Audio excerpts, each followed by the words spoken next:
In this video, I want to talk about whether or not you know if your link is actually being indexed, especially if you're focusing on getting links from highly authoritative websites.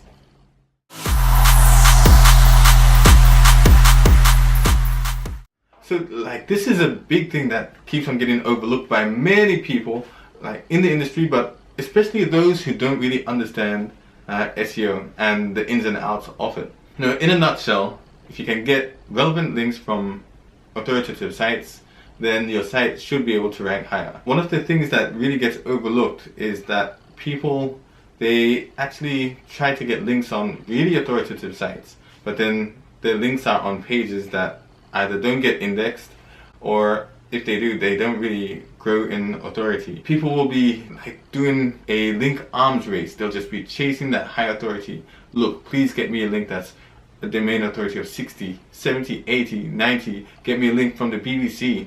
Whatever it takes, as long as it's an authoritative link. Doesn't work. It does have some value, I'm not going to dispute that. But if you're on a site that has a domain authority of say 90, but the web page that it's linking from has a page authority of 1 because nobody's even linked to it, or nobody's even sharing it, or it might even be an orphan page, then it's not really going to deliver the value that you really wanted to get from that link in the first place. And what's concerning is so many people are buying these links as a primary bit of the strategy, and they're not looking at what's going to happen afterwards. Now, I've got a friend of mine who's an expert SEO, and one of the things he likes to do is he likes to make sure that he pings all of the links that he builds for his clients to make sure that they get indexed. And sometimes it takes a while, but hopefully it should be indexed by Google fairly soon.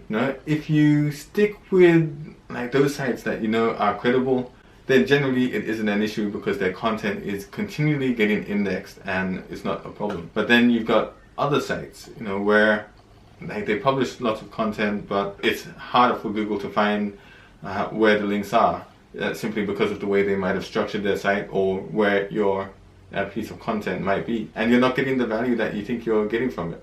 You might think that the domain authority 90 domain is providing you with the value that you think it is, when you might have been better off getting a relevant link on a domain authority 20 site, which is on a page which is either the home page or one of the service pages, or even a testimonial page. Not all links are built equally, and I think a lot of SEOs understand that.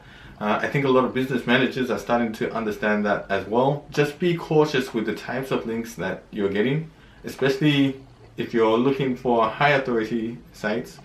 Google continually says that you need to look for relevant websites, and Google has its own way of measuring authority. We don't have a metric for that, but the closest metric that we have is domain authority and page authority. There are some other ones like Trust Flow and Citation Flow that you can use. What you want to do is you want to make sure that whatever site you're getting your link on, that link is getting indexed. And if you know that the page is already indexed, why techniques like broken link building works well, it works like a charm. Look to get your link indexed, especially if you've just got a brand new link on a brand new page, or try to get links on existing pages that are already indexed and try to get that page re-indexed with your link as well. If you have any thoughts, please leave them in the comment section below. I'd love to hear what you've got to say.